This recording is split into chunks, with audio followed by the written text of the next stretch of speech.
How's it going, creeps? Welcome back to Cinema Creep. My name is Drucifer, and in today's video, I'm going to be talking about something a little different than what I normally put on this channel.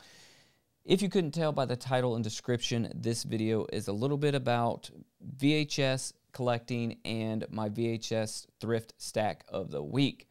So the reason I think this is important is because it is a huge hobby of mine, something that I do every week, and something that I feel pretty passionate about. So every Thursday, me and my wife do what we call Thrifting Thursday. And when we go out thrifting, we're looking for oddities, horror memorabilia, weird vintage furniture, and VHS horror movies. So the reason this is important to me is because not only do I love horror, but I love VHS tapes.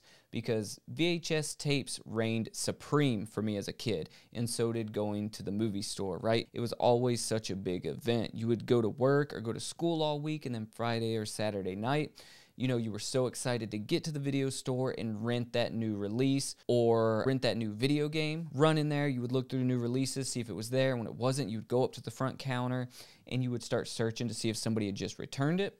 Or you may be looking for that obscure horror film. If you went to a mom and pop movie store, then it most definitely was probably there. Blockbuster, they carried really the popular ones, but not really the most obscure ones like your mom and pop's video stores did.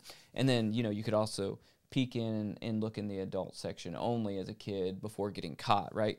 You would get candy, you would load up for the weekend, and then you would have a movie weekend or a video game weekend, whatever it was you were renting, and it was just a big event. It was a lot of fun. So that's why I collect VHS, right? Like, it brings back that feeling, you know, when I go out searching for these VHS tapes, it sort of brings back that nostalgic feeling, right?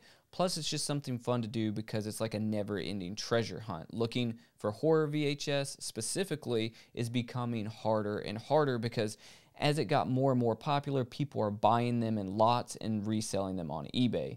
And it honestly has sort of ruined the hobby because the same tape that they're selling for $300 online, I can find at thrift stores, or used to be able to find for 50 cents or $1.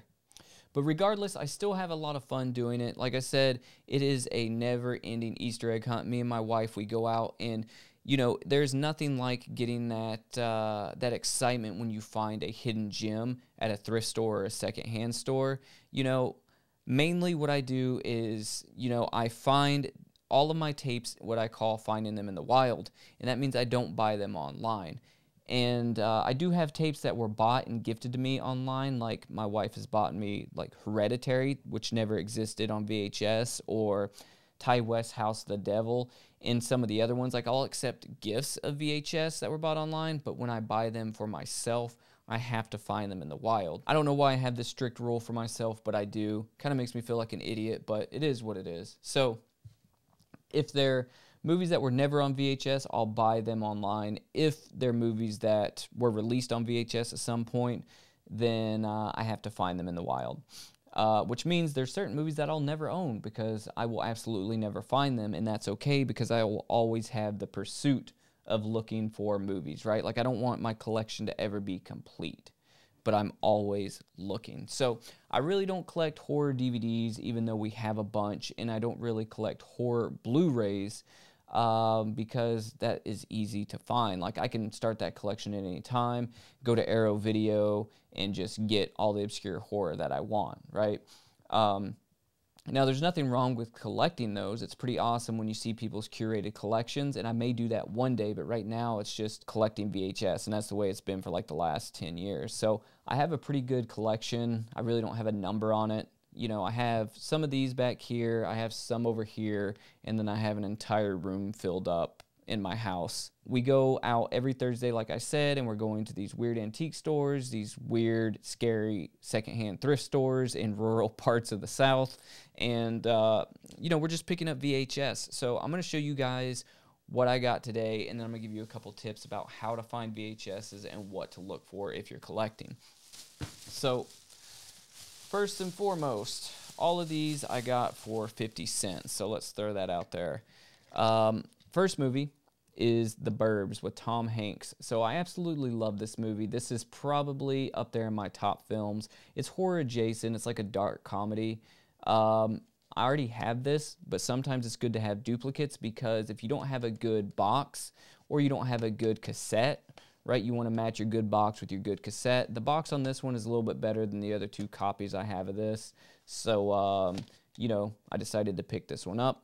It was 50 cents, like I said. And who knows, 3 copies of this, maybe I'll start a VHS rental store one day.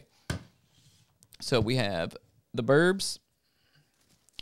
Next up, we have Stephen King's It. I have a couple copies of this already, but I saw it, so I had to bring it home. It's really not my most favorite movie in the world. There's a lot of things wrong with this movie, and I would love to make a video about everything wrong with Stephen King's It. But still, it's still a fun movie. Love Tim Curry in this as Pennywise. Already have a couple copies of this, but like I said, I had to bring it home. Next up, so I do collect some comedy VHS, especially comedies that I loved when I was a kid. So Billy Madison, we all love Adam Sandler and old Adam Sandler. This movie brought back a lot of memories for me when I saw it, you know, because it would just hit at the right time in my life. This movie came out in '95, so I was 9 years old when I saw this, probably about 10, probably because I saw it when it came out on VHS when my parents rented it. So it kind of hit me at the right time. So Billy Madison, I already have a copy of this, but the box on this is nearly mint. Same with this one, Waterboy. So Waterboy is another Adam Sandler movie. I don't have this on VHS. I see it every once in a while, and I just never picked it up. So here it is, the Waterboy.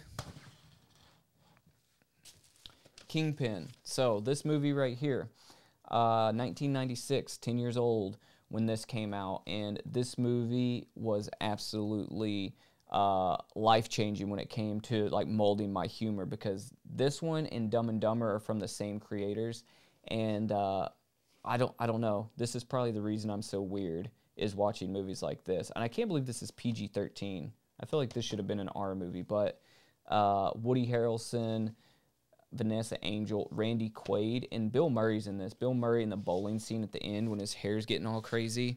Love this movie. I don't have this one on VHS yet, so I was happy to find that one. This one I've never seen. This is a Spike Lee joint. This is Summer of Sam, John Leguizamo and Mira Sorvino. This is about Summer of Sam. I've never seen this. This case is kind of dirty. It kind of makes me feel weird touching it.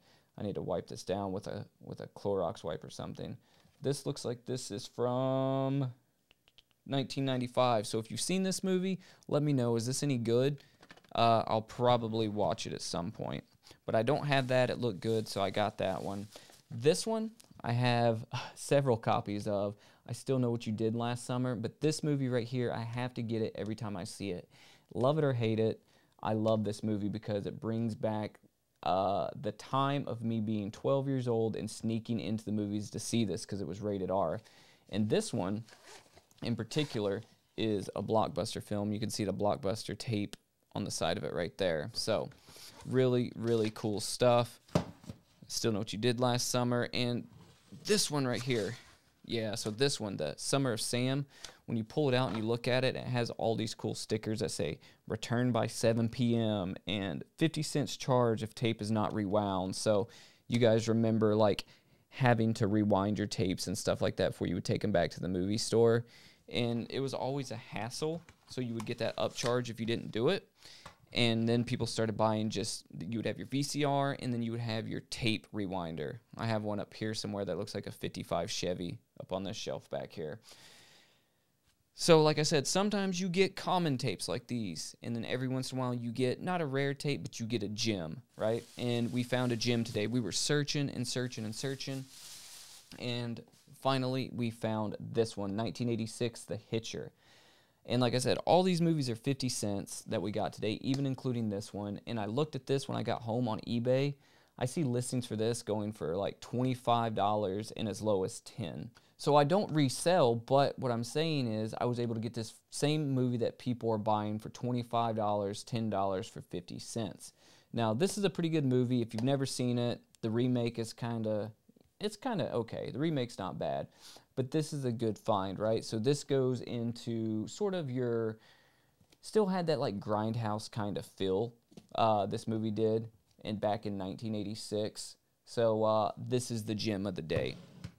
So A couple tips that I have for finding VHS movies is stray away from buying online, right? Have the fun going out and searching through these secondhand and antique stores.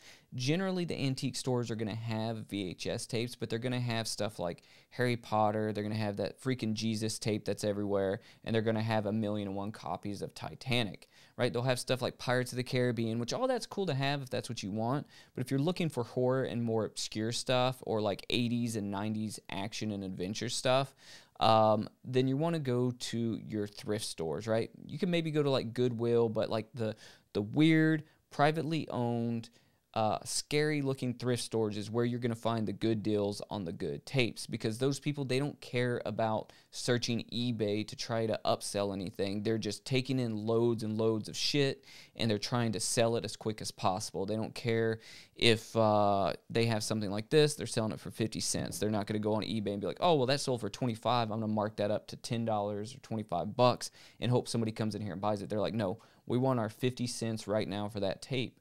Right? So go to those weird secondhand thrift stores. Don't be scared of them. Don't be scared to dig through and look for them. Now, another thing that you need to pay attention to is make sure that when you buy a tape, that the cassette or the tape on the inside is what you want to get, because sometimes people put the wrong tape in the wrong box. It would suck if I bought this and I thought it was a gem, and then I open it up and it's Harry Potter Prisoners of Azkaban, right? Which, Harry Potter's rad, but already have like 5 copies of that. You know, I want the Hitcher. That has a cool Please Rewind sticker on it too. But, you know, so I had to open this up and make sure that what I wanted was actually in here, because oftentimes I've gotten home not paying attention and there was something completely different, right? Like if I wanted the Burbs and I got Peter Pan, I'd be pissed, right?